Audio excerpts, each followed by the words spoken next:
যে আমাদের মনে হইতেছে যে হেঁটে উঠতে কষ্ট হচ্ছে, বাইক থেকে নেমে কিনা ঠিক বুঝতেছি না, কিন্তু মনে হচ্ছে একদম উপরে। আর একটা জিনিস প্রবলেম ফেস করতেছি, একটু পর পর মনে হচ্ছে কি যে কান বন্ধ হয়ে যাচ্ছে। হ্যাঁ, অক্সিজেনের একটা ঘাটতি আছে বলে মনে হচ্ছে। আর ওরা যেভাবে বাইক চালায় পারদর্শী, খুব ভয় পাওয়ার কিছু নাই। কিন্তু সবচেয়ে মানে ব্যাপার হচ্ছে ওরা এই বাইকে ডিসকভার হচ্ছে বাজাজের মতো বাইকে ওরা হচ্ছে তুলে আনতেছে সবাইকে, যেখানে হেঁটে আসতেও কষ্ট হচ্ছে। আর বাইকগুলা একদম মনে হচ্ছে দম ছেড়ে দিচ্ছে। হ্যাঁ, এক্সট্রিম।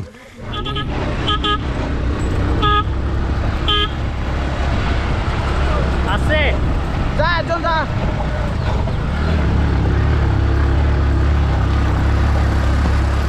সামনে ঝুঁকি দাও, আসো আরো সামনে আসো।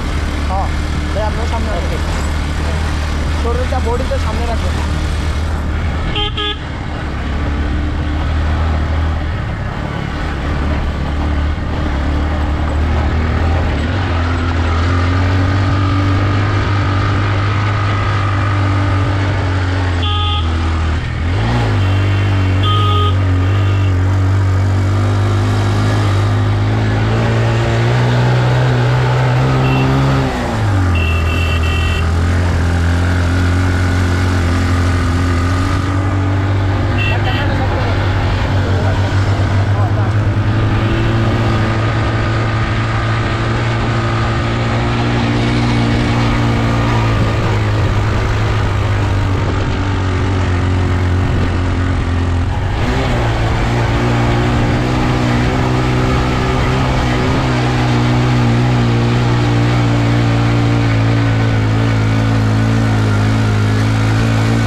বাইকটাও ধরছি।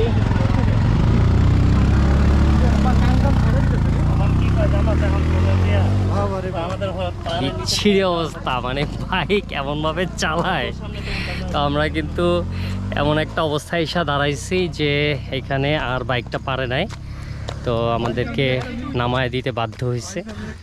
তো এই জায়গাটায় আছি, এই যে ঢাল। আর আমি আর সাইমন ভাই দুইজন সেই লেভেলের, মানে এমন একটা বাইক জার্নি করছি, মানে টাকা গেছে ঠিক আছে, কিন্তু এটা একটা অভিজ্ঞতার ব্যাপার। হেঁটে উঠলে খাওয়ার পরে আরো অসম্ভব। আমরা কিন্তু রাস্তায় দেখছি এরকম বৈশা ছিল অনেক।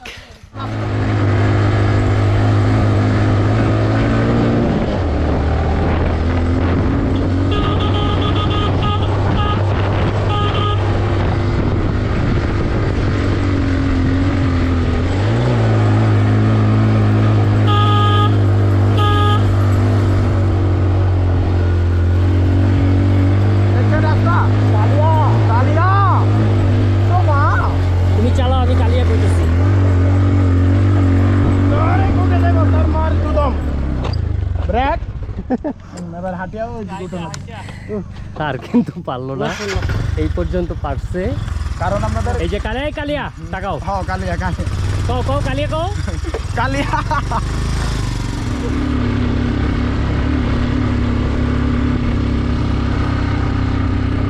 আমাদের যে কালিয়া, এই কালিয়া আমাদেরকে 2 বার নামানো লাগছে, কারণ রাস্তা কাজ করতেছে, ওইখানে ডাবলিং যাইতে পারিনি আমরা। তা আবার কালিয়ার মোটর সাইকেল আমরা উঠলাম এবং বাকি পথটা চলতেছি।